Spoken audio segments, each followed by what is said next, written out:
कई प्रकार के साधक होते हैं जिनको बहुत समय लगता है भगवत प्राप्ति में, कई जन्म लग सकते हैं। कुछ साधक होते हैं जिनको इसी जन्म में प्राप्त हो जाते हैं। तो उन साधकों का वर्णन करते हैं कि जो भगवान की प्राप्ति तो चाहता है परंतु विषय भोगों में आसक्त बहुत ज्यादा है। अंदर एक चाह भी है कि भगवान मिल जाए तो ठीक है, लेकिन विषय भोगों की आसक्ति बहुत ज्यादा है।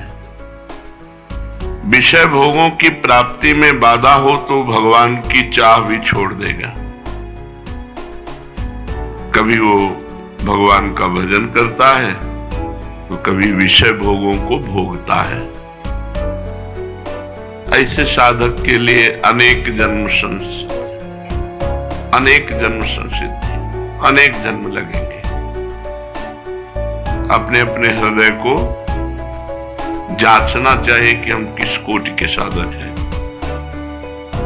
दूसरा साधक वो है जो विषय भोगों की प्राप्ति भी चाहता है और भगवान को भी चाहता है और बराबर साधन करता है। ये उससे श्रेष्ठ है। जो पहला वर्णन किया गया उससे श्रेष्ठ है। वो तो छोड़ भी देता है, ये छोड़ता नहीं, न भगवान को छोड़ता न विषय भोग को छोड़ता है। ये उससे श्रेष्ठ है, पर इसको भी कई जन्म लगेंगे। भगवान का भी भजन छोड़ेगा नहीं, पर विषय संयोग मिलेगा तो छोड़ेगा नहीं। शायद है कि इसी कोटि में बहुत से आ जाएंगे। तीसरा है जो भगवान की प्राप्ति चाहता है पर साधन में तत्परता नहीं है। भोगों में उतनी खास प्रियता नहीं है जैसे ऊपर वर्णन किए गए साधक में। इसमें तीसरे में भोगों की खास प्रियता नहीं है, मिल गया तो। ऐसा नहीं कि भोगों का वो त्यागी है, और खास प्रियता नहीं है, वह भजन में तत्परता नहीं है। ओ कृपा हो जाएगी तो हो जाएगा, लिखा इसमें कृपा हो जाएगी तो हो जाएगा, बिना भजन किए कृपा। ये भी उसी लाइन में है। चौथा, भगवान के लिए प्रयत्न तो करता है, भोगों में प्रीता भी खास नहीं है, पर बहुत जल्दी ऊब जाता है और छोड़ देता है। फिर पकड़ता है दूसरा साधन, फिर छोड़ देता है, फिर पकड़ता है। ये भी उसी कोटि में है। अब इनकी कोटि साधनात्मक साधकों की नहीं है। साधन तो प्रयत्न से करता है, बड़ी जल्दीबाजी से करता है, और कुछ दिन में फल ना देख करके ऊब कर छोड़ देता है। दूसरा साधन, दूसरी पद्धति, फिर दूसरी पद्धति, पूरा जीवन। पांचवा, न भोगों में प्रीति है, भगवान के लिए प्रयत्नशील है, पर उसे संदेह है कि पता नहीं भगवत प्राप्ति होगी कि नहीं। ये ऊपर वालों से अलग है, पर इसको भी जन्म लगेंगे कि इसको संदेह है, अपने साधन पर संदेह है, साध्य पर संदेह है। छठवां, भगवान के लिए पूरी तैयारी है, साधन करता है, विश्वास है, पूरी तैयारी की इस जन्म में भगवान को प्राप्त करूंगा, भगवान पर विश्वास है, परंतु स्नेह संबंधियों से पूरा राग है, रिश्ते नाते स्नेह संबंधी त्याग की पूरी तैयारी कर नहीं पाया। भगवत प्राप्ति की तैयारी है, विश्वास भी है, पर स्नेह संबंधियों से जननी जनक बंधु सुतदारा तन धन धाम शुद्ध परिवारा, इनसे संबंध नहीं तोड़ पाया। इसको भी जन्म जन्मांतर वाला खेल खेलना पड़ेगा। सातवां, भगवान के लिए पूर्ण विश्वास है, सब कुछ त्याग करने की तैयारी भी है, मनमान बड़ाई, अपने पुजवाने का नाम, अपना यश, अपना नाम हो जाए, ये भी जन्म जन्मांतरों वाले पक्ष में पहुंच गया। बहुत समझना है भगवत प्राप्ति को। भगवान के लिए विश्वास है, पूर्ण साधन में तत्परता है, लेकिन मान बढ़ाई की इच्छा है, और मान बढ़ाई मिलने पर उसे स्वीकार करता है। इस जन्म में पूरा काम हो जाना मुश्किल हो गया, क्योंकि फंस गया कीर्ति में, जो लोकैषणा है इसमें फंस गया। आठवां, भगवान के लिए पूर्ण विश्वास है, सब त्याग साधना भी है, पर मनमानी करता है, गुरु की आज्ञा में नहीं रहता। त्यागी भी है, भजन भी करता है, पर मनमानी, गुरु की आज्ञा में नहीं। जब मन आया, जैसा मन आया, जो साधन मन आया वैसा करना, ये भी सफल साधक नहीं हुआ। नवा, भगवान के लिए विश्वास है, सब कुछ त्याग है, और एक लक्ष्य साधना में संलग्न है। अब आ गया 9वें नंबर पे, ये साधक है इसी जन्म में भगवत प्राप्ति। भगवान के लिए पूर्ण विश्वास, सब कुछ का त्याग, और एक साधन जो गुरु ने दिया उसी में संलग्न।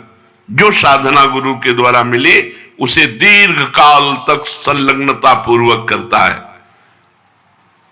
इससे भी बढ़कर 10वां साधक साधन भजन करता है, सब कुछ त्याग है, पर बेचैन है भगवान के लिए। हर समय उसके अंदर एक भगवान की मिलन की बेचैनी बनी हुई है। उसको आशा ही हो रहा है एक एक मिनट भगवान की प्राप्ति का, क्षण भर भी चैन नहीं है। वो सब कुछ समर्पित करने के लिए तैयार है इसी जन्म में। 9 से लेकर 10, ये इसी जन्म में, ये इसी जन्म में बहुत जल्दी भगवत प्राप्त हो जाएगा। 9वां इसी जन्म में भगवत प्राप्त होगा, लेकिन 10वां बहुत जल्दी भगवत प्राप्ति हो जाएगी, सालों में। भगवान की प्राप्ति के साधन में तत्पर है, सब कुछ त्यागने को तैयार है। हृदय में असह बेचैनी है, कब मिलेंगे भगवान, बस केवल भगवान की प्राप्ति के लिए बेचैनी उसके अंदर। वो इसी जन्म में बहुत जल्दी भगवत साक्षात्कार कर लेगा। 11वां, केवल भजन से प्रेम है, उसे यह भी बेचैनी नहीं कि भगवान मिले। 11वें नंबर पर है, वो केवल भजन में बेचैनी, उसकी भजन न छूट जाए। भजन में अत्यंत प्रेम, कोई कामना नहीं, न भगवान से मिलने की, न जगत की कोई काम। ये सर्वोपरि साधक है। भजन के लिए भजन, भजन के लिए भजन, और जो भगवान करें, जब चाहे जैसा करें, उनकी मौज, और हर समय महा आनंद में डूबा हुआ भजन में, सिर्फ इसको भजन से मतलब, ये सर्वोपरि बात आ गई। ये अपने को जमी। कई बार 2-3 बार तो उदाहरण दे चुके 2-4 दिन में, कि गोस्वामी जी कहते हैं जब तक नियम व्रत संयम सबको रघुनाथ जी आप तौलो पल्ले पे, लेकिन भूत भविष्य वर्तमान तीनों काल का मैं नीच हूं, पर पलड़ा मेरा भारी होगा, क्योंकि मेरे पास नाम है, भजन। ये जो 11वां लक्षण का साधक है, भगवान के भजन में अत्यंत प्रेम, संसार से निष्काम, और भगवत दर्शन की भी चाह की व्याकुलता नहीं, भजन की व्याकुलता। रात दिन भजन, भजन का फल भजन। भगवान की मौज हो तो मिल जाए, कि ना मौज हो तो ना मिले। कई बार ये सत्संग में कहा, अपने को केवल भजन से मतलब, भोग आदि की तो बात बहुत दूर रही। वो भगवान की भी प्राप्ति की चाह नहीं करता, वो केवल भजन के लिए ही भजन, हर समय भजन परायण।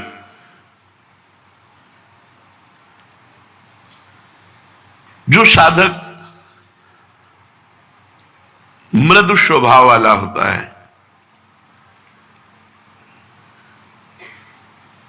मृदु, मध्य, अधिमात्र, अधिमात्रतम साधकों के 4 भेद किए गए।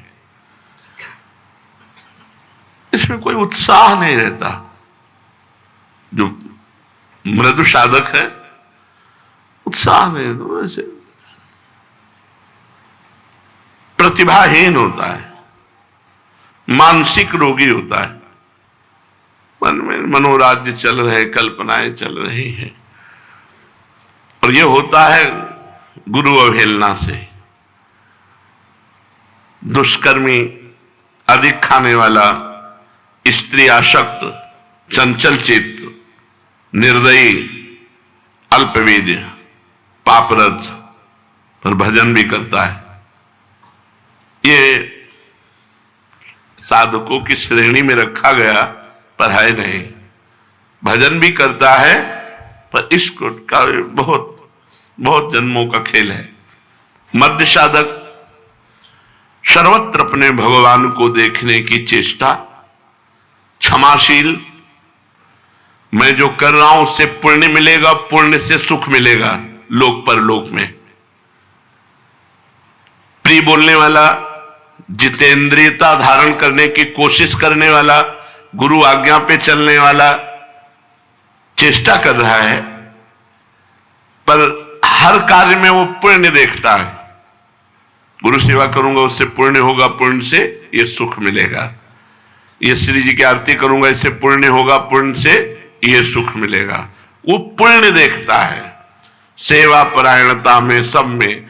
ऐसे साधक को मध्य साधक कहते हैं। ये अगर सावधान हो जाए और पुण्य भावना छोड़ दे तो 9 वर्ष में भगवत प्राप्ति हो जाएगी। इसके लिए तो जन्म जन्म कहा गया, जो पहला मृदु साधक, इसके लिए कहा गया केवल एक बात छोड़ दे, पुण्य लाभ। पुण्य लाभ होगा, हमें पुण्य, यमुना जी जा रहे हैं हमें पुण्य मिलेगा, राधा वल्लभ जी जा रहे हैं पुण्य मिलेगा, गुरु जी की सेवा करे पुण्य। ये पुण्य लाभ छोड़ करके साधना में लिप्त हो जाए, आसक्त हो जाए, तो 9 वर्ष में भगवत प्राप्ति हो जाएगी इसको, क्योंकि सही चल रहा है, गुरु आज्ञा पे चल रहा है, साधन पे चल रहा है। इससे श्रेष्ठ साधक अधिमात्र साधक, स्थिर बुद्धि, मंत्राकार वृत्ति, नामाकार वृत्ति, मनोलय के साथ साधना, उसी में डूब रहा है।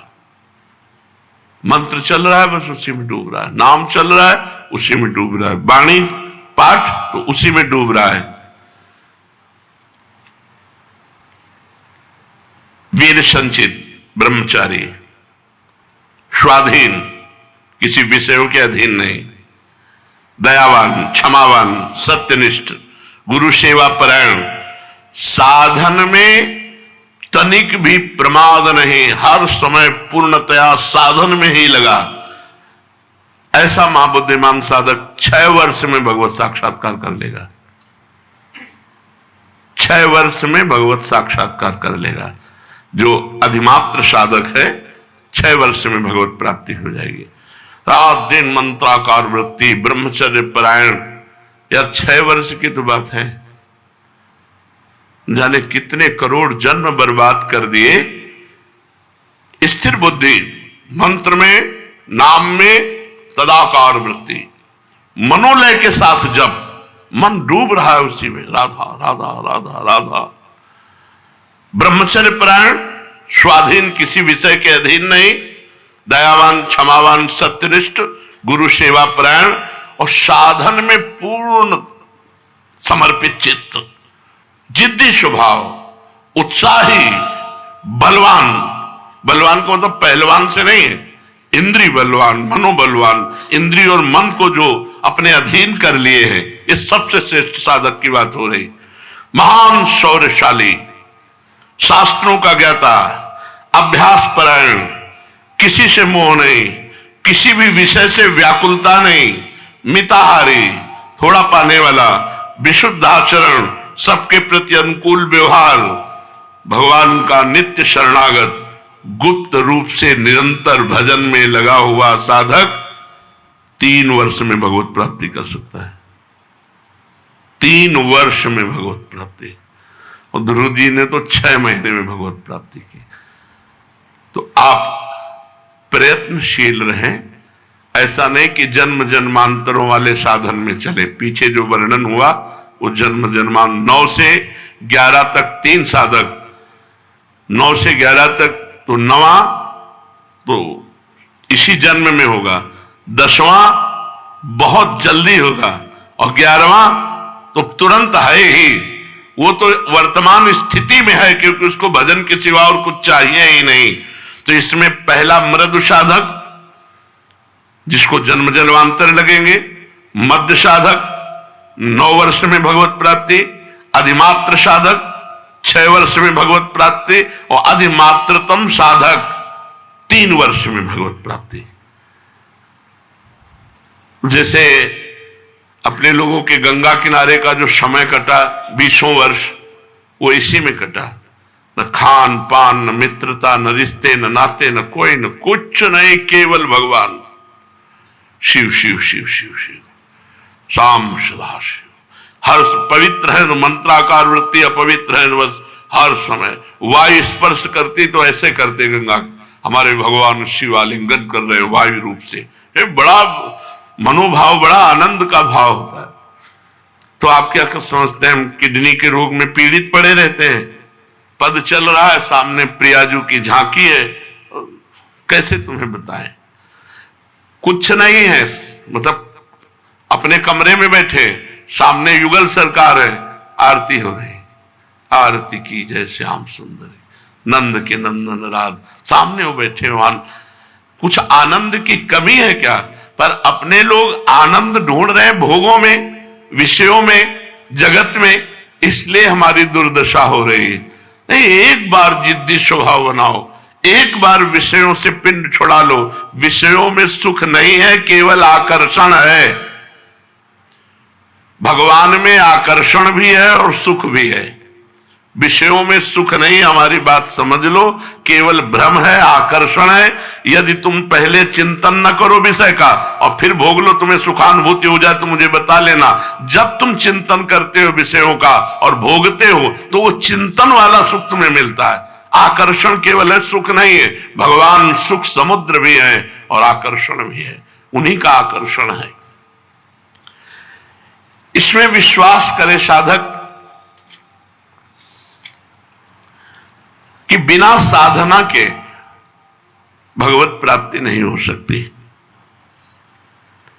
न वेश धारणम सिद्धे कारणम न च तत्कथा, क्रियैव कारणम सिद्धे सत्य में तन्न संशया। ना तो भेष बनाने से भगवान मिलते हैं, कपड़ा रंगने से, और न बहुत बात बनाने से, चातुरता पूर्वक बहुत बातचीत उपदेश करने से भगवान नहीं मिलते। भगवान मिलते हैं भजन करने से। क्रियैव कारणम सिद्धे, क्रिया ही कारण, भजन क्रिया ही सिद्धावस्था के लिए कारण है। सत्य में तन्न संशया, मेरी इस बात में संदेह मत करना। न भगवान भेष धारण करने से मिलते हैं, न भगवान बातचीत लच्छेदार भाषण करने से मिलते हैं। भगवान मिलते हैं तो भजन करने से मिलते हैं।